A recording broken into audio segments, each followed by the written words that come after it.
मैं हूं रंजीत कुमार और यह है देश का मूड मीटर, जहां आप और हम मिलकर टटोलते हैं देश के बड़े मुद्दों पर देश की नब्ज। हम अपनी स्क्रीन पर एक क्यूआर कोड डालते हैं जो एक तरह से आपके लिए ईवीएम की तरह है। जैसे ही आप एक क्यूआर कोड स्कैन करेंगे वैसे ही आपके मोबाइल पर सवालों की एक लिस्ट खुल जाएगी और आप अपना जवाब चुनकर उसे सबमिट कर दीजिए और समझिए कि आपका वोट हो गया। तो देश का मूड मीटर घुमाने के लिए हो जाइए तैयार। आप बड़ी संख्या में आज वोट करिए क्योंकि मुद्दा है बेहद खास। मूड मीटर में आज का एजेंडा है ऑपरेशन कॉकटेल पार्ट 2। कल हमने जल बोर्ड घोटाले में किया था एक बड़ा खुलासा और आज हम लेकर आए हैं दिल्ली के शराब घोटाले की एक्सक्लूसिव फाइल। और ये एक्सक्लूसिव फाइल क्या कहती है वो हम आपको बताने जा रहे हैं। तो दिल्ली शराब घोटाले पर नवभारत का बहुत बड़ा खुलासा, नवभारत पर शराब घोटाले का सबसे बड़ा सबूत आज हम पेश करने वाले हैं। हम आपको ये दिखाने वाले हैं कि केजरीवाल के फैसले से कैसे 2000 करोड़ से ज्यादा का नुकसान हुआ सरकारी खजाने को। नवभारत के पास पूरा कच्चा चिट्ठा मौजूद है। केजरीवाल और सिसोदिया ने मिलकर दिल्ली सरकार के खजाने को कैसे चपत लगाई, 2000 करोड़ से ज्यादा की चपत लगाई। ये हम आज आपको विस्तार से बताएंगे, डिटेल से बताएंगे। एक एक डिटेल है हमारे पास, पूरी रिपोर्ट, पूरा दस्तावेज है हमारे पास। तो ऑपरेशन कॉकटेल पार्ट 2 की असल में हमारे पास दो फाइल है। पहली फाइल है जो सीएजी की एक एक्सक्लूसिव रिपोर्ट है और ये जो आप देख रहे हैं इस समय हमारे पास, ये जो हमारे हाथ में रिपोर्ट देख रहे हैं आप, वो रिपोर्ट असल में सीएजी की वो रिपोर्ट है जो जल्द ही टेबल की जाने वाली है, पेश की जाने वाली है। और इस रिपोर्ट में यह बात दर्ज है कि कैसे केजरीवाल सरकार की गलत शराब नीतियों की वजह से सरकारी खजाने को 2000 करोड़ से ज्यादा का नुकसान हुआ है। और ये रिपोर्ट एक तरीके से सिर्फ नवभारत के पास है, जिसमें केजरीवाल सरकार की नई एक्साइज पॉलिसी की बख्शिया उधेड़ी गई है। हमारे पास एक दूसरी रिपोर्ट भी है जो ये बताती है कि एक तरफ तो गलत नीतियों की वजह से सरकारी खजाने को भारी भरकम नुकसान पहुंचाया गया और दूसरी तरफ इस फैसले के जरिए कैसे शराब लॉबी को फायदा पहुंचाया गया और फिर उनसे इसके बदले 100 करोड़ रुपए वसूले गए। ये सब कुछ आज हम आपको बताने वाले हैं ऑपरेशन कॉकटेल पार्ट 2 में। आज हम सिलसिलेवार तरीके से इस पूरे घोटाले से पर्दा उठाएंगे, लेकिन सबसे पहले देखिए हमारी ये रिपोर्ट।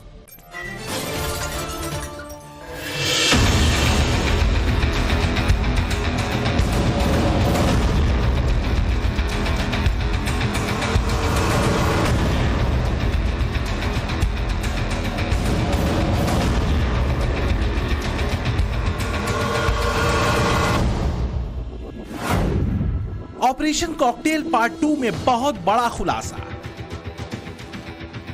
नवभारत पर डबल धमाका, दिल्ली को कैसे लगा हजारों करोड़ का चूना।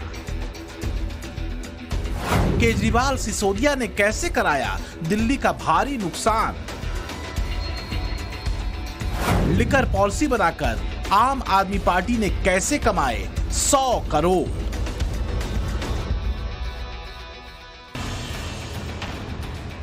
खुद को कट्टर ईमानदार बताने वाले केजरीवाल के खिलाफ आरोपों की झड़ी लगी है, लेकिन इस बार ये आरोप कोई सियासी नहीं है बल्कि देश की संवैधानिक संस्था के ऑन रिकॉर्ड दस्तावेजों में। और इसी का खुलासा है ऑपरेशन कॉकटेल पार्ट 2। आज टाइम्स नाउ नवभारत आपको बताएगा, पहली बार लिकर पॉलिसी बनाने में कैबिनेट की मंजूरी गायब। पहली बार शराब घोटाले से जुड़े डॉक्यूमेंटेड सबूत। पहली बार मुनाफे के लिए बनाई नीति से दिल्ली के नुकसान का खुलासा। पहली बार करप्शन के खेल में कैसे बनाई मनी ट्रेल। दिल्ली शराब घोटाले को लेकर तमाम कंफ्यूजन आज दूर हो जाएगी। केजरीवाल कितने कट्टर ईमानदार हैं ये सच्चाई भी आज पता चल जाएगी, क्योंकि केजरीवाल सरकार की लिकर पॉलिसी को लेकर जो चौंकाने वाली रिपोर्ट टाइम्स नाउ नवभारत के हाथ लगी है वो आपके होश उड़ा देगी। साथ ही ईडी के वो दस्तावेज भी हैरान कर देंगे जिसमें करोड़ों के करप्शन की बात बताई गई है। इस रिपोर्ट में साफ साफ लिखा है कि किस तरह केजरीवाल और मनीष सिसोदिया ने नियमों को ताक पर रखा, किस तरह करप्शन के इस खेल को एक ट्रेल बनाकर अंजाम दिया, कैसे केजरीवाल और सिसोदिया ने चुपचाप नियमों में बदलाव किए, कैसे किसी को भी इसकी भनक नहीं लगने दी। जनाब, आप अगर सोच रहे हैं कि ये नुकसान कोई 2, 5 या 10 करोड़ का है तो ठहरिए, हम आपको असल रकम बताते हैं जो आपके होश उड़ा देगी। दिल्ली को हुए नुकसान की असल रकम है 2000 करोड़ रुपए। जी हां, सही सुना आपने। दिल्ली को दारू घोटाले में पूरे 2000 करोड़ की चपत लगी। एक तरफ दिल्ली को 2002 करोड़ का चूना और दूसरी तरफ आम आदमी के फंड में 100 करोड़ की एंट्री। गंभीर घोटाले के एक और आरोपों की एक एक जानकारी बस अगले कुछ ही मिनट्स में खुलती चली जाएगी। तो नवभारत पर आज होने वाला है दिल्ली शराब घोटाले में एक बहुत बड़ा खुलासा। मूड मीटर में हम इस घोटाले की एक एक परत खोलेंगे। मेरे हाथ में वो कागजात है जो असल में सीएजी की वो रिपोर्ट है जो पेश होने वाली है, उसके कुछ अंश हमारे पास हैं और ये सिर्फ एक्सक्लूसिव सिर्फ हमारे पास है, नवभारत के पास है। लेकिन इस रिपोर्ट में जो कुछ कहा गया है उस पर हम आगे आए और उससे जुड़ी हुई डिटेल हम आपको दिखाएं। उससे पहले जल्दी से देख लेते हैं कि आज के सवाल क्या हैं जिन पर कि आपको घुमाना है देश का मूड मीटर। तो आज के सवाल क्या हैं, एक बार जरा जल्दी से उस पर एक नजर डाल लेते हैं। सवाल नंबर 1 है, करप्शन पर केजरीवाल की कथनी और करनी क्या बिल्कुल अलग अलग है? इसके जवाब जो ऑप्शन है आपके पास, ए हां पूरी तरह अलग हैं, बी नहीं ऐसा बिल्कुल नहीं है और सब बीजेपी की साजिश है, ये है ऑप्शन सी। सवाल नंबर 2, दिल्ली दारू घोटाले के सबसे बड़े किरदार और राजदार क्या केजरीवाल हैं? ऑप्शन ए है हां उन्हें सब कुछ पता है, ऑप्शन बी नहीं केजरीवाल को फंसाया जा रहा है और ऑप्शन सी केजरीवाल और सिसोदिया दोनों इसमें शामिल हैं। अब सवाल नंबर 3, समन के बाद पेश न होने पर क्या केजरीवाल को गिरफ्तार करना चाहिए? बहुत बड़ा बहुत इंपॉर्टेंट सवाल है। ऑप्शन ए है हां तुरंत गिरफ्तार करना चाहिए, नहीं गिरफ्तारी की जरूरत नहीं है, गिरफ्तारी ठीक नहीं है और ऑप्शन सी है कोर्ट के फैसले के बाद ही इस पर एक्शन हो तो बेहतर है। अब आइए सवाल नंबर 4 का रुख कर लेते हैं। सवाल नंबर 4 है कि क्या कांग्रेस ने दिल्ली में घोटालेबाजों से हाथ मिला लिया है? वो कांग्रेस जो कि आपको या आप सरकार को कोसती रहती थी, वो उसने क्या हाथ मिलाकर या गठबंधन करके घोटालेबाजों के साथ हाथ मिलाया है? ऑप्शन ए है हां दोनों एक जैसे हैं और ऑप्शन बी है नहीं ये सब सिर्फ आरोप हैं और ऑप्शन सी है राजनीति में गठबंधन मजबूरी होती है इसलिए कोई बड़ी बात नहीं है। और पांचवा और आखिरी सवाल क्या है, जरा एक नजर डाल लेते हैं। पांचवा सवाल है, दिल्ली में घोटाले की कीमत क्या केजरीवाल को पंजाब में भी चुकानी पड़ेगी? ऑप्शन ए है हां पंजाब में भी आपका खेल बिगड़ेगा, ऑप्शन बी है नहीं पंजाब में इसका कोई असर नहीं होगा और ऑप्शन सी है पूरे देश में इंडी गठबंधन को इसकी कीमत चुकानी पड़ सकती है। तो ये 5 सवाल है जिस पर कि आपको देश का मूड मीटर घुमाना है और आप जल्दी से वोटिंग शुरू करिए, आप बड़ी संख्या में आज वोट करिए और हम आते हैं अब इस रिपोर्ट के दूसरे हिस्से की तरफ। सवाल यह है कि क्या दिल्ली को 2000 करोड़ रुपए का नुकसान इसलिए हो जाने दिया गया क्योंकि आम आदमी पार्टी के नेताओं को 100 करोड़ का विशुद्ध लाभ दिख रहा था? कैसे अलग अलग स्तर पर दिल्ली को 2000 करोड़ की आर्थिक चोट पहुंचाई गई, इसका खुलासा सीएजी ने किया है और जिसकी एक्सक्लूसिव रिपोर्ट हमारे पास है और हम आपको दिखाते हैं कि 2000 करोड़ रुपए के नुकसान का पूरा ब्रेकअप क्या है, कैसे कैसे ये बड़ी चपत लगाई गई दिल्ली के खजाने को। देखिए जरा रिपोर्ट। शराब घोटाले को लेकर ईडी ने सरजी को समन पर समन भेजा, पर सरजी अपनी लाइन पर डटे हैं, टस से मस नहीं हो रहे। ईडी कुछ जवाब चाहती है, सरजी सवाल लेकर बैठे हैं। जिस नीति को लेकर सरजी के सिपहसालार सिसोदिया तिहाड़ में हैं, संजय सलाखों के पीछे हैं, अब उसी शराब घोटाले पर सीएजी की रिपोर्ट बता रही है कि कैसे 100 करोड़ के फंड के लिए सरकारी खजाने को 2002 करोड़ का नुकसान करा दिया गया। अब कैसे हुआ ये रफ्ता रफ्ता खेल, कैसे टुकड़ों में 2000 करोड़ से ज्यादा का नुकसान दिल्ली के खाते में चस्पा कर दिया गया, ये समझिए। बही खाता ये है कि 2002 करोड़ के आर्थिक झटके के 4 चरण हैं और इन्हीं 4 चरणों में आम आदमी ब्रांड आचरण टाए टाए फिस हो जाता है। सीएजी की रिपोर्ट खुलासा करती है कि शराब के ठेके नॉन कन्फर्मिंग जोन में खोल दिए गए। 67 ठेके नॉन कन्फर्मिंग वार्ड में खोले गए। नॉन कन्फर्मिंग वार्ड यानी जहां ठेके खोले नहीं जा सकते। डीडीए और एमसीडी ने इन ठेकों पर ऑब्जेक्शन किया। मामला कोर्ट में पहुंच गया, ठेके बंद हो गए और इसकी वजह से ठेका मालिकों ने लाइसेंस फीस देने से मना कर दिया। 114.5 करोड़ रुपए प्रति महीने के हिसाब से 941.53 करोड़ रुपए का नुकसान हुआ। ये तो पहला झटका लगा। इसी तरह जब शराब के ठेकों पर पेच फंसा तो कई शराब दुकानों के मालिकों ने लाइसेंस सरेंडर कर दिया। कायदे से इन ठेकों का टेंडर फिर से निकलना चाहिए था, लेकिन शराब दुकानों की रीटेंडरिंग नहीं हुई। इसमें अच्छा खासा समय लगा दिया गया और इस देरी की वजह से करीब 890.15 करोड़ का नुकसान हुआ।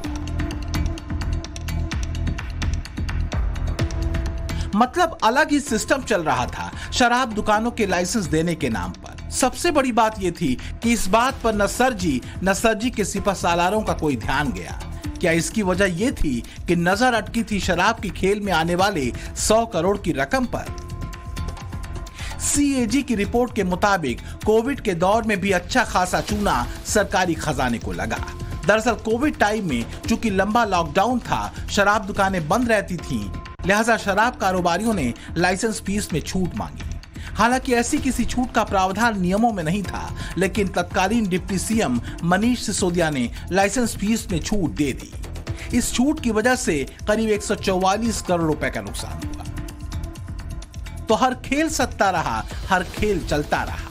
निगाहें मछली की आंख की तरह 100 करोड़ पर टिकी रही। तो क्या सूत्र तुम भी कमाओ हम भी कमाए का था? अब जरा सिक्योरिटी डिपॉजिट में हुए झोल को भी देखिए। इसी तरह सिक्योरिटी डिपॉजिट में भी बदलाव किए गए। पहले सालाना सिक्योरिटी डिपॉजिट लिया जाता था। केजरीवाल सरकार ने इसे प्रो रेटा बेसिस पर फिक्स कर दिया। इस नियम की वजह से करीब 27 करोड़ रुपए का नुकसान हुआ। तो जो गणित आप आसानी से समझ सकते हैं, वो गणित आप यानी आम आदमी पार्टी के सीनियर मंत्री समझ नहीं सके या समझ के भी अनजान रहे, क्योंकि मामला 100 करोड़ के आम आदमी पार्टी के खाते में गिरने का था। अगर चारों स्तरों पर हुआ कुल नुकसान जोड़ दें तो यह नुकसान 2002 करोड़ 68 लाख रुपए का होता है। यह तो हुई वो बात जो सीएजी की रिपोर्ट में सामने आई है, लेकिन सवाल यह है कि इसमें केजरीवाल और मनीष सिसोदिया कहां आते हैं और कैसे दिल्ली एक्साइज पॉलिसी से 100 करोड़ रुपए किकबैक होकर आम आदमी पार्टी के फंड में गिरे। तो ईडी ने अपनी जांच में पाया है कि बीआरएस नेता के कविता ने कुछ और लोगों और आम आदमी पार्टी के नेताओं अरविंद केजरीवाल और मनीष सिसोदिया के साथ दिल्ली एक्साइज पॉलिसी में फेवर लिया। इसके एवज में 100 करोड़ रुपए आम आदमी पार्टी के नेताओं को दिए गए और यही आरोप ईडी लगा रही है। तो हमने आपको दिखाया कि किस तरीके से गलत पॉलिसी की वजह से दिल्ली के खजाने को 2000 करोड़ रुपए से ज्यादा का नुकसान हुआ।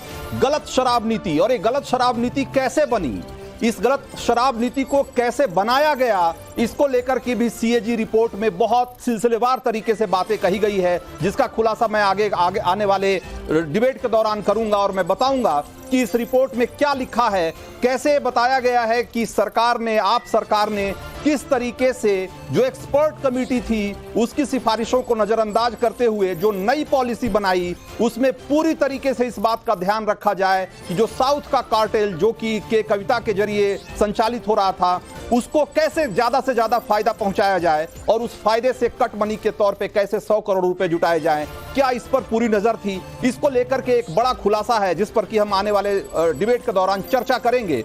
लेकिन हमारे साथ अभी फिलहाल कुछ मेहमान जुड़ गए हैं जिनका रुख कर लेते हैं एक बार और उनसे चर्चा की शुरुआत करते हैं। उसके बाद हम आपको बाकी तथ्य भी इस जो रिपोर्ट में शामिल हैं वो हम आपको दिखाएंगे। हमारे साथ अनुजा कपूर हैं, प्रवक्ता बीजेपी, संगीत रागी हमारे साथ हैं, राजनीतिक विश्लेषक, वरुण पुरोहित कांग्रेस के नेता हैं और संजीव कौशिक राजनीतिक विश्लेषक के तौर पर हमारे साथ जुड़े हुए हैं। संजीव कौशिक, सबसे पहला सवाल आपसे कि अब सीएजी की रिपोर्ट भी आ गई, इसके पहले आपने देखा कि किस तरीके से ईडी ने अपने प्रेस रिलीज में बता दिया कि अब तक की जांच में यह साफ हो चुका है कि कैसे के कविता के जरिए 100 करोड़ रुपए के आसपास आपकी सरकार या आपके नेताओं को दिया गया, और ये पूरी पॉलिसी इस तरीके से बनाई गई कि उस लॉबी को फायदा हो और उससे फिर कट मनी लिया गया। ये सब कुछ इतना सब कुछ सामने आ जाने के बावजूद भी क्या आप वही रटा रटाया जवाब देते रहेंगे कि ये सारे आरोप बेबुनियाद हैं? जब इतने रिपोर्ट आ गए, इतने ये नए नए ताजे ताजे खुलासे हो रहे हैं, तो इस आधार पर तो आज ही अरविंद केजरीवाल को गिरफ्तार कर लेना चाहिए। अब सवाल यह है कि ईडी भी प्रेस कॉन्फ्रेंस कर रही है, वो भी राजनीतिक दल के जैसे सीधा खुलेआम वो फील्ड में आके कर रही है। क्या देश की जनता ये बात नहीं समझ पा रही है कि एक शराब घोटाला के नाम पर पिछले कई महीनों की बात छोड़ दे, अब तो सालों में ये गिनती चली गई है, लगातार ये खेल रचा जा रहा है। क्या तमाम भ्रष्टाचारी या तमाम इस तरह के करप्शन करने वाले भारतीय जनता पार्टी के बाहर के लोग, जो विपक्षी दल के लोग हैं, वही लोग भ्रष्टाचारी हैं? क्या उन्हीं लोगों को टारगेट किया जाएगा? क्या ऐसा नहीं है कि भारतीय जनता पार्टी के लोग जहां सम्मिलित होते हैं, शामिल होते हैं, उनको बरी कर दिया जाता है? तो क्या ये नियम होना चाहिए कि जो बीजेपी के लोग नहीं हैं उनको छोड़ दिया जाए, क्योंकि वो विपक्ष के लोग हैं, इसलिए वो भ्रष्टाचार की उनको छूट मिलनी चाहिए और उन पर कोई कार्रवाई नहीं होनी चाहिए? और जितनी साफगोई से जो रिपोर्ट पन्ना दर पन्ना आप पलट के दे रहे हैं, ये तो अभी सरकार के पास होनी चाहिए, ये तो सीबीआई के पास होनी चाहिए, ईडी के पास होनी चाहिए। और इतनी जब ये तो एकदम शीशे के जैसे आप दिखा रहे हैं भाई, मीडिया के पास बहुत सारी ऐसी रिपोर्ट होती है जो कि बाद में रिपोर्ट और बाकी सारी जगहों पे वो चीजें आती है सामने, लेकिन वो हमारे पास पहले वो रिपोर्ट आ गई है और उस रिपोर्ट की हम कॉपी आपको दिखा रहे हैं। रमजीत जी, आपके पास आ जाए आश्चर्य की बात क्या है? भारतीय जनता पार्टी के पास आ जाती है तो आश्चर्य की बात क्या है? तो ये तो सब कोई जानता है कि कौन देने वाले हैं, किस तरह से लीक होता है। ईडी प्रेस कॉन्फ्रेंस करने लगी है। क्या रिपोर्ट लीक हो गई? आपका सारा फोकस इस बात पे कि आपके पास रिपोर्ट कैसे आ गई, इसका आपके पास कोई जवाब नहीं है कि इस रिपोर्ट में जो कहा गया है, जो सीएजी इस देश की एक संवैधानिक संस्था वो कह रही है, उसकी रिपोर्ट में कहा जा रहा है कि आपकी गलत नीतियों की वजह से, गलत फैसलों की वजह से 2000 करोड़ का नुकसान हुआ। इसका आप कोई जवाब नहीं देंगे। आप ये इस बात पे आप जिरह करेंगे, इस बात पे सवाल उठाएंगे कि हमारे पास रिपोर्ट कैसे आ गई? जी, तमाम संस्थानें तो संवैधानिक ही हैं, संवैधानिक संस्थानों पे ही तो प्रश्न खड़ा किया गया है, उसी के अगेंस्ट में तो कोर्ट तक जाने की नौबत आई है। जिस संस्थान के द्वारा, जिसे हम संवैधानिक संस्थान और बड़े शान के साथ जिसकी गाथा गाते थे, आज उसको किस तरह से भारतीय जनता पार्टी ने बना दिया है, उसी के अगेंस्ट में पहली बार भारत के इतिहास में तो पहली बार, अभी तक तो तमाम राजनीतिक दल कोर्ट गए, कोर्ट ने भी आपसे पूछा ना कि भाई आप पेश क्यों नहीं हो रहे हैं, आपको बार बार समन दिया जा रहा है, आप क्यों पेश नहीं हो रहे हैं? तो जवाब दिया नहीं।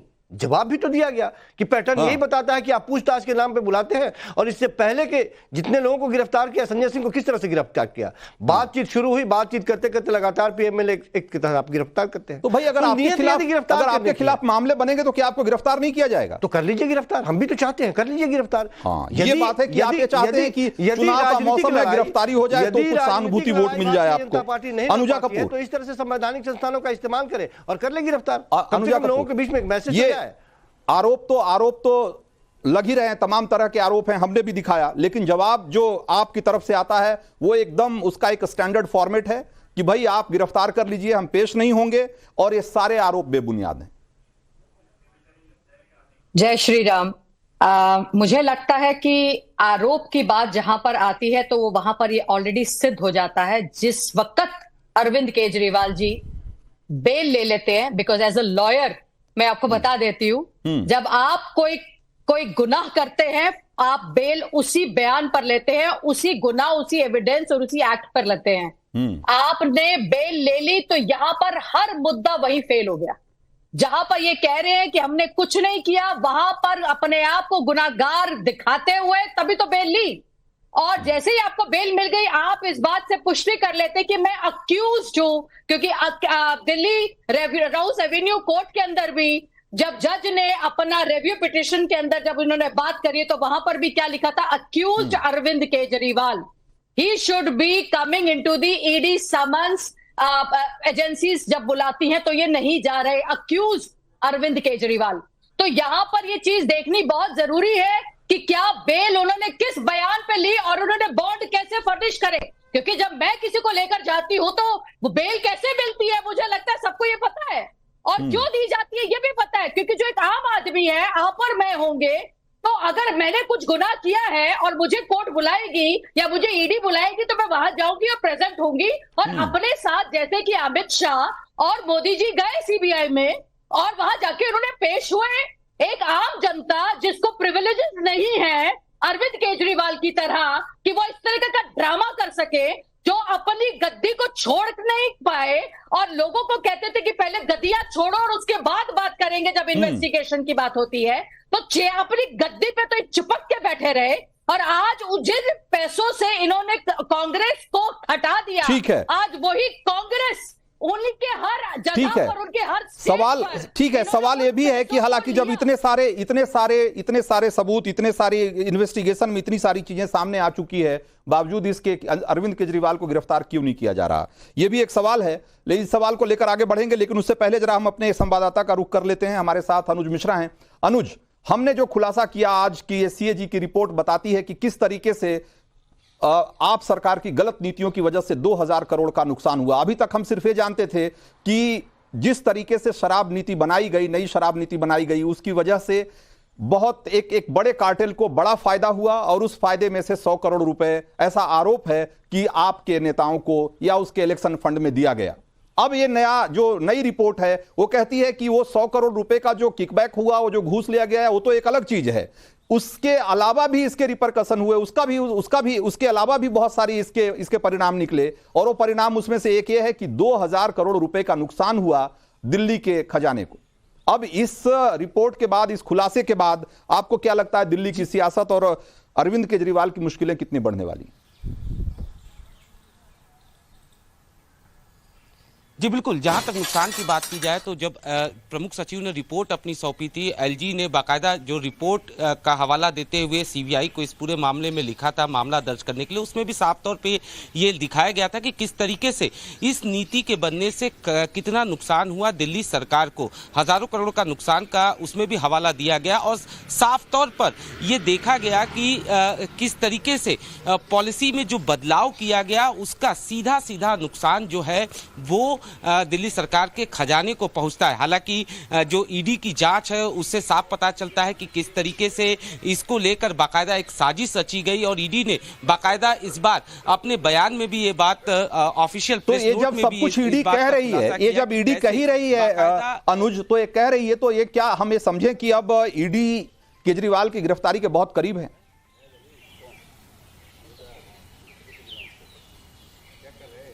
जी देखिए, इस बाबत ऑफिशियल आधिकारिक तौर पर ज्यादा कुछ ईडी नहीं कह रही है, लेकिन जिस तरीके से ईडी का शिकंजा कसता जा रहा है, ऐसे में यह कहना गलत नहीं होगा कि केजरीवाल के लिए आगे आने वाला समय आसान नहीं होगा और यही वजह है कि खुद केजरीवाल इस बात को समझते हैं, जिसकी वजह से उन्होंने हाईकोर्ट का दरवाजा खटखटाया। जाहिर तौर पर ईडी के पास तमाम सबूत है, तमाम एविडेंस है और उस एविडेंस के बेसिस पर ही ईडी लगातार केजरीवाल को सम्मन कर रही है। 9वां सम्मन है जिसमें कल केजरीवाल को ईडी के सामने पेश होना है। हालांकि केजरीवाल इस 9वें सम्मन पर भी ईडी के सामने पेश होते हैं या नहीं होते हैं, ये देखने वाली बात होगी। लेकिन कहीं ना कहीं इस बात से केजरीवाल भी भली भांति वाकिफ है।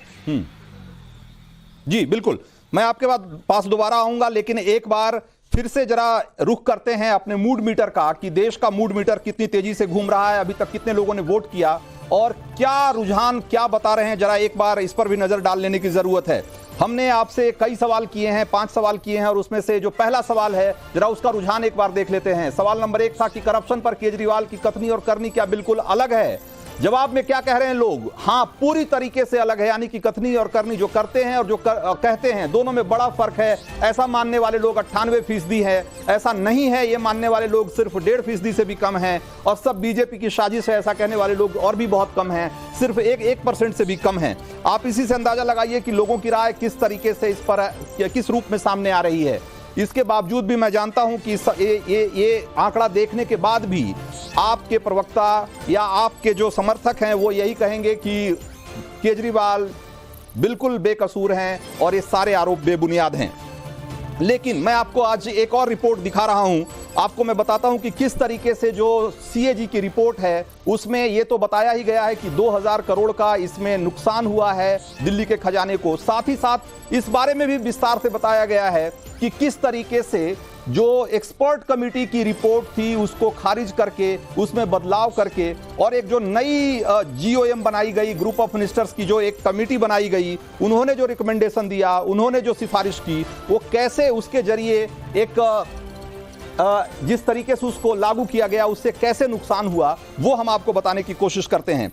तो एक्सपर्ट कमेटी की जो शुरुआती रिपोर्ट थी वो कहती थी कि जो होलसेल का काम है, शराब के होलसेल का काम, वो राज्य की जो ओन्ड कंपनी है, जो स्टेट ओन्ड कंपनी है, उसके हाथों में होना चाहिए, यानी कि ताकि इसमें किसी तरह की मिलावट या किसी तरीके की डुप्लीकेट जो शराब है वो मार्केट में ना आए। इसके लिए जरूरी है कि इस पर कब्जा जो है वो राज्य संचालित कंपनियों का होना चाहिए, स्टेट ओन्ड कंपनी होनी चाहिए। लेकिन जो ग्रुप ऑफ मिनिस्टर्स यानी कि अरविंद केजरीवाल ने जो अपने मिनिस्टर्स की एक कमेटी बनाई नई शराब नीति लाने के लिए, उन्होंने क्या किया उसकी जगह? उन्होंने कहा कि शराब का होलसेल का डिस्ट्रीब्यूशन जो है उन्होंने पूरी तरीके से प्राइवेट हाथों में देने की सिफारिश कर दी और इसको मान भी लिया गया। नतीजा क्या हुआ वो हम आने वाले समय में आपको बताएंगे। अभी बहस के दौरान वो सारी बातें निकल कर आएगी। दूसरा जो रिकमेंडेशन था क्या था? एक्सपर्ट कमेटी ने बताया कि एक आदमी को 2 से ज्यादा ठेके नहीं दिए जाएं, यानी कि ये पहले से भी ये पॉलिसी चली आ रही थी इनफैक्ट, जिसको कि इसने कंटिन्यू करने की सिफारिश की थी। लेकिन जो GOM की रिपोर्ट थी, यानी कि जो मिनिस्टर्स ने कहा, वो उन्होंने क्या कहा? एक आदमी को 1-2 ठेके नहीं बल्कि 2 जोन का ठेका दिया जा सकता है। और 2 जोन में कितने ठेके होते हैं? एक जोन में 27 ठेके होते थे, यानी कि एक आदमी को 54 ठेके मिल सकते हैं। आप अंदाजा लगाइए कि ये क्यों किया गया होगा। जाहिर सी बात है कि एक बड़े कार्टेल को फायदा दिलाने के लिए ये फैसले लिए गए और इस तरह की सिफारिश की गई। अब तीसरी सिफारिश क्या थी जरा देखिए। एक्सपर्ट कमेटी की रिपोर्ट में कहा गया कि एक वार्ड में 3 प्राइवेट और 1 सरकारी ठेका मंजूर होना चाहिए, मतलब दिया जाना चाहिए। और इस हिसाब से उस समय जो है वो वार्ड को एक कंस्टिट्यूएंसी के तौर पे देखा गया और कहा गया कि एक कंस्टिट्यूएंसी में 4 ठेका, यानी कि उस हिसाब से 70 कंस्टिट्यूएंसी में 280 ठेके आसपास, 280 के आसपास ठेके हो सकते हैं। लेकिन जो GOM की रिपोर्ट, ग्रुप ऑफ मिनिस्टर्स ने जो कहा, उसके हिसाब से दिल्ली को उन्होंने 32 जोन में बांटा और उस तरीके से उन्होंने कहा कि एक जोन में उन्होंने 9 वार्ड बनाए और हर वार्ड में उन्होंने एक फैसला किया कि 3 ठेके दिए जाएंगे और इस तरीके से ठेकों की संख्या बढ़ाकर करीब 850 कर दी गई।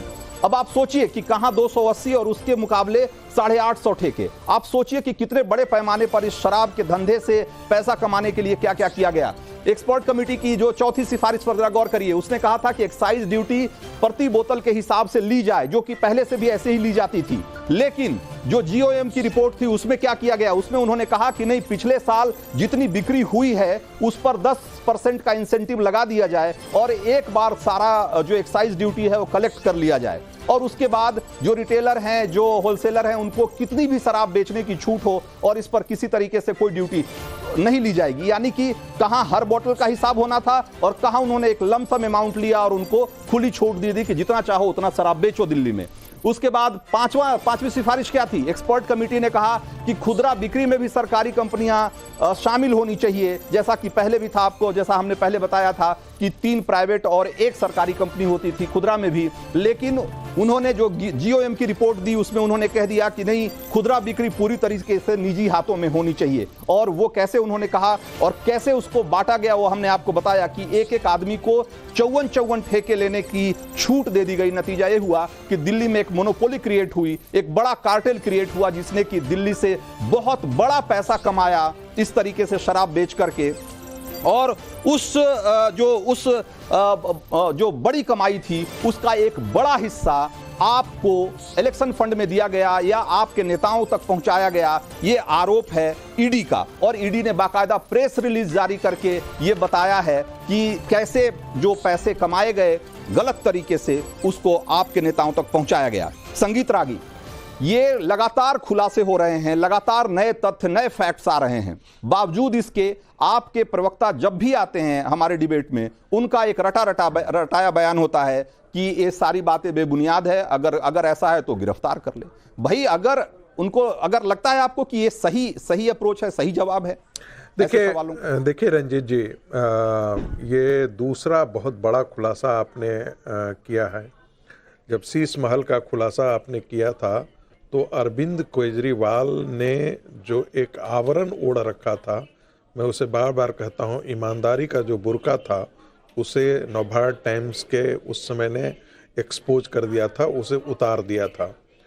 हमें देश को, पूरी दुनिया को पता लगा कि अरविंद केजरीवाल जिस राजनीति को की गंदगी को साफ करने आए थे, वो उस राजनीति की गंदगी में इतने ज़्यादा डूब गए हैं कि वो कीचड़ में पूरी तरह से सने हैं। उनका चेहरा जो है, अक्स जो है, वो पूरी तरीके से गंदा हो चुका है। आज के दिन में वो ईमानदारी की बात करने के लायक नहीं बचे हुए हैं, ये साफ साफ दिखता है। दूसरी बात, मुझे लगता है आपने आज के एक्सपोजे में बहुत क्लैरिटी के साथ बताया है कि शराब नीति में एक्चुअली क्या हुआ है। देखिए, कोई भी नीति खराब हो सकती है, कोई भी नीति गलत हो सकता है, कोई आवश्यक नहीं कि हर नीति जो है वो सक्सेसफुल हो। इम्पॉर्टेंट ये बात है कि उसके पीछे आपकी नीयत क्या है, आपने किस नीयत से ऐसा किया। और सीएजी की रिपोर्ट से और जो ईडी ने जो अभी तक जो दस्तावेज मुहैया कराए हैं, कोर्ट में जो कोर्ट के सामने जो बात रखी गई है, उससे तीन बातें बहुत साफ है। पहली बार पिछली दफा हाईकोर्ट में ईडी ने अरविंद केजरीवाल का नाम लिया कि अरविंद केजरीवाल इस घपले में, घोटाले में सम्मिलित है।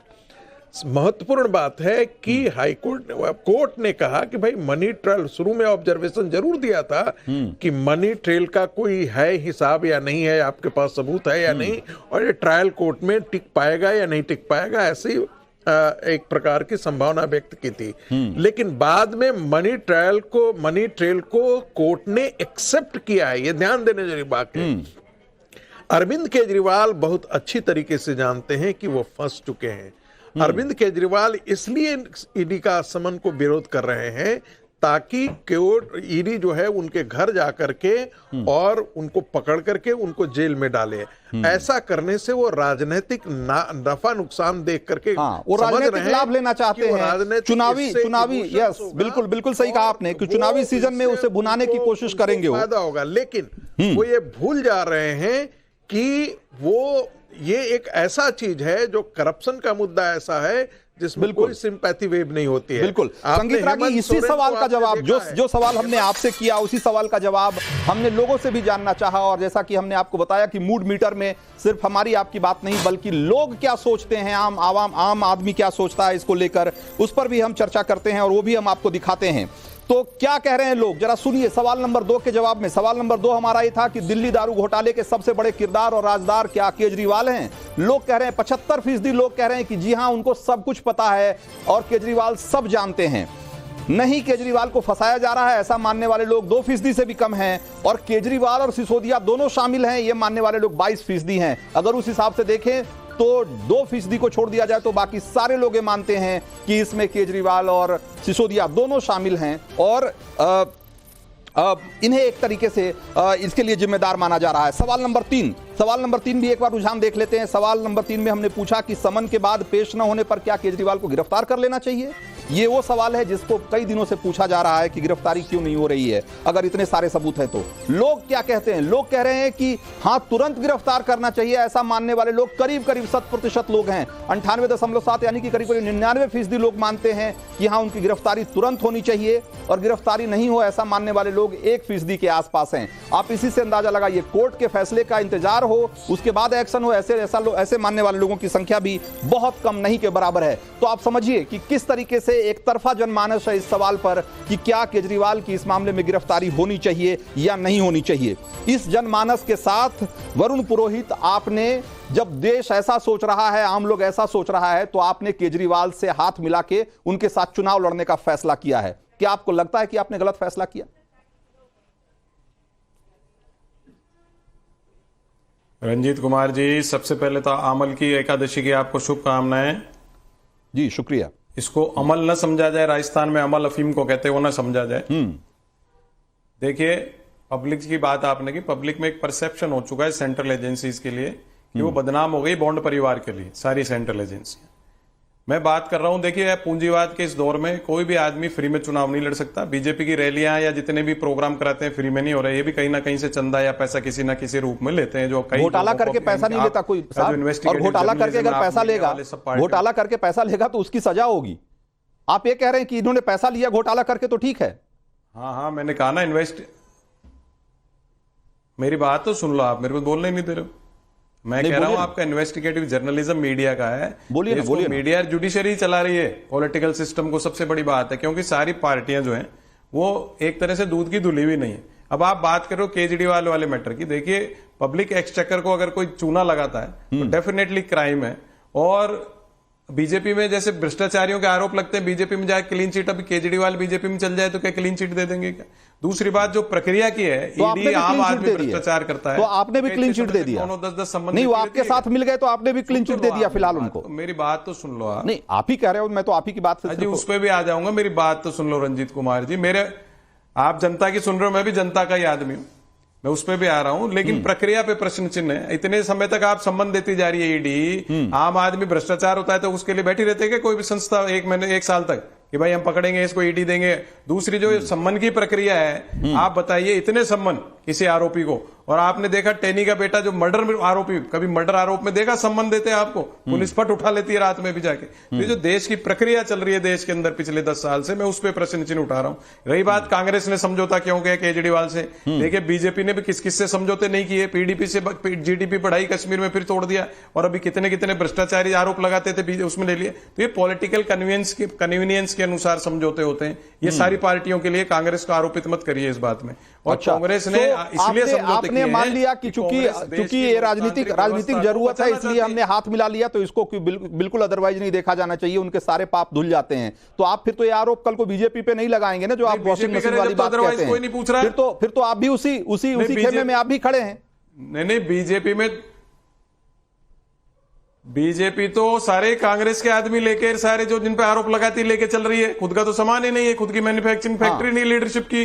कितने लोग रह रही है, कितनी पार्टियों को तोड़ दिया, कितने उनके साथ कह रहे हैं। आप इसका जवाब बोल दे रहे हैं, लेकिन लोग क्या कह रहे हैं कि क्या कांग्रेस ने दिल्ली में घोटालेबाजों के साथ हाथ मिला लिया है? क्या लोग ऐसा सोचते हैं? लोग क्या कह रहे हैं जरा देखिए। दिल्ली के लोग ही, मैं ये जो आपको आंकड़े दिखा रहा हूं, ये दिल्ली के लोगों के वोट हैं, और वो कह रहे हैं कि हाँ दोनों एक जैसे हैं। ऐसा मानने वाले लोग करीब 88% हैं। नहीं, ये सिर्फ आरोप है, ऐसा मानने वाले 2% लोग हैं। और राजनीति में गठबंधन मजबूरी है, ऐसा मानने, जैसा कि आप कह रहे हैं, आपकी बात को मानने वाले लोग करीब 6% हैं। ये है दिल्ली के लोगों की राय। देश के लोगों की राय भी मुझे लगता है इससे बहुत ज्यादा इतर नहीं होगी। जरा एक 5वें सवाल का भी फटाफट एक बार रुझान देख लेते हैं कि लोग क्या कह रहे हैं इस पे। दिल्ली में घोटालों की कीमत क्या केजरीवाल को पंजाब में भी चुकानी पड़ेगी? इस सवाल के जवाब में क्या कहते हैं लोग, जरा देखिए। हाँ, पंजाब में भी आपका खेल बिगड़ सकता है इससे, ऐसा मानने वाले लोग 76%, 76.5% हैं। नहीं, पंजाब में इसका कोई असर नहीं होगा, करीब 7.5% लोग ऐसा मानते हैं। और पूरे देश में इंडी गठबंधन को इसका खामियाजा भुगतना पड़ सकता है, ऐसा मानने वाले लोग 16% हैं। तो लोगों की राय क्या है इन सवालों पे, ये हम आपको बता रहे हैं देश के मूड मीटर में।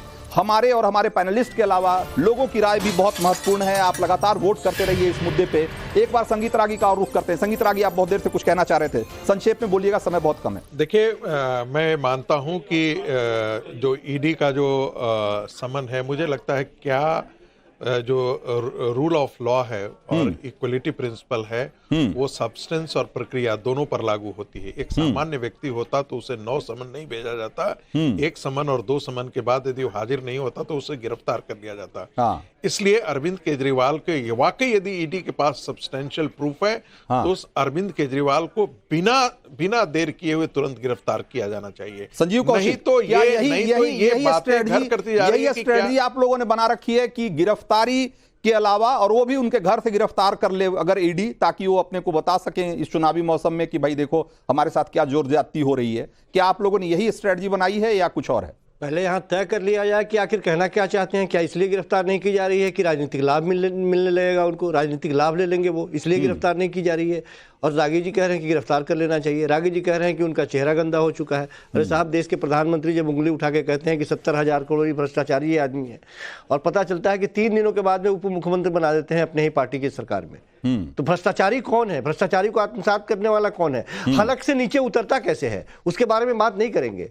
2014-2019 में जितने भारतीय जनता पार्टी के जो सांसद हैं, अपने हलफनामा को एक बार जब रिपोर्ट निकाल के देखेंगे एडीआर की रिपोर्ट में, तो साफ दिखाई देगा कि 10%, 20%, 50, 100, 336% तक उनकी आमदनी बढ़ी और रुपए बढ़े हैं। कहां से बढ़ेंगे? किसको लुटाया इन लोगों ने? इसके बारे में बात नहीं करेंगे। केवल और केवल करप्ट विपक्षी पार्टियां, पकड़ो, जेल में ठूसो, या तो तोड़ दो, नहीं तो अपने तरफ मोड़ लो। नहीं, यही एक बात अभियान नहीं है। तो ठीक है, तो मतलब आप अगर यानी कि अगर आप विपक्षी पार्टी हैं तो आपकी सारी करतूतों को नजरअंदाज कर देना चाहिए। नहीं, आप यही कह रहे हैं ना? देखिए ना, जो करना है वो कीजिए ना। देश की जनता देख रही है बड़े गौर से कि 10 सालों में एक भी भारतीय जनता पार्टी का आदमी नहीं निकला जो करप्ट हो और उसके ऊपर ईडी दौड़ा हो, उसके ऊपर सीबीआई दौड़ा हो। एक भी ऐसा आदमी नहीं निकला जिसके ऊपर उंगली उठाया जाए। और इतनी संपत्तियों का इजाफा लगातार तो लगातार। आप अगर आपको अगर ऐसा लगता है तो आप लोग शिकायत क्यों नहीं करते हैं? आप लोग शिकायत करिए ना। सिर्फ यहाँ तो कोर्ट भी है, कोर्ट भी ये तो सुओ मोटो लेने वाली संस्थाएं भी इस देश में है। आप लोग भी शिकायत करते हैं। आपकी भी 2-2 जगह सरकार है, वहां भी कुछ हो रहा होगा, वहां भी करते, बाकी रहा है ना। बाकी जगह विपक्ष की सरकार है, उनको करना चाहिए। यही तो अगर घोटाला हो रहा है तो आप लोग क्यों चुप बैठे हैं? बड़ी आसानी से यही बात कह दी जा रही है कि हर मामले में आपको दिखाई दे तो आप भी चले जाएं। अरे साहब, इसीलिए तो संवैधानिक संस्थानों की बात हो रही है कि सब पर कॉकस बना के रखा है इन लोगों ने। अच्छा, तोता बना के रख दिया है। जब चाहा जहां यही बात, कुल मिलाकर यही बात है ना कि आप पर जब भी आरोप लगेगा आप उसको इसी तरीके से खारिज कर देंगे कि भाई ये तो सरकारी ज्यादती है, ये तो जानबूझकर विपक्ष को परेशान कर रहे हैं। बाजीगरी हम नहीं कर रहे हैं। ईडी के रिकॉर्ड, ईडी के कन्विक्शन रेट की आंकड़ों की बाजीगरी भारतीय जनता पार्टी के लोग करते हैं सदन में बैठ करके। जब उनसे कन्विक्शन रेट के बारे में पूछा जाता है, तो आज तो हमने सीएजी की रिपोर्ट दिखाई, आपको सीएजी की रिपोर्ट कह रही है कि आप लोगों ने जानबूझकर इस तरीके की पॉलिसी बनाई जिससे कि लोगों को एक खास वर्ग को, एक खास तबके को फायदा हो, एक कार्टेल को फायदा हो, मोनोपोली क्रिएट हो और उसका फायदा आपको मिले। किस विपक्षी पार्टी के पक्ष में सीआईडी और ईडी रिपोर्ट दे रही है? सारा तो विरोध में ही दे रही है। सारी विपक्षी पार्टियां ही तो करप्ट है। 95% जो ईडी कार्रवाई करती है उसमें से सारी विपक्षी पार्टियां होती है। और उन 95% विपक्षी पार्टियों के ऊपर जो कार्रवाई होती है, ठीक है। हमारे पास आज बहस में मूड मीटर में इतना ही वक्त था। हम आप सब लोगों का बहुत बहुत धन्यवाद कर रहे हैं और अभी ये वक्त है कि हम अपने आज के लकी वोटर्स का नाम अनाउंस करें। आज के जो 4 लकी वोटर्स जिनको आज इनाम मिलता है वो हैं NS भटनागर, दिल्ली के हैं और इनके मोबाइल का आखिरी 4 डिजिट हम आपको स्क्रीन पे दिखा रहे हैं। निर्मला कुमारी बिहार से हैं, 2157 इनके मोबाइल का आखिरी 4 डिजिट है। ये आज के 2 लकी विनर ये हैं और अगले 2 लकी विनर हैं, लकी वोटर हैं वंदना सिंह पंजाब की हैं 2038 और धीरेन्द्र चौधरी गुजरात से हैं 0168। ये इनके मोबाइल का आखिरी 4 डिजिट भी हमने बता दिया। ये आज हमारे 4 लकी वोटर हैं जिनको मिलेगा इनाम। तो आज बड़ी संख्या में आप लोग जुड़े और आपने वोट भी किया। हम गुजारिश करते हैं कि आने वाले दिनों में भी, आने वाले शोज में भी आप इसी तरीके से बड़ी संख्या में जुड़ें और वोट करें, क्योंकि मूड मीटर में जितनी राय हमारी महत्वपूर्ण है उससे ज्यादा महत्वपूर्ण है आपकी राय। आप और हम मिलकर तय करते हैं इस देश का जनमानस, इसलिए जरूरी है कि आप इसके साथ जुड़ते रहें। आज इतना ही मूड मीटर में, कल फिर मुलाकात होगी किसी और मुद्दे।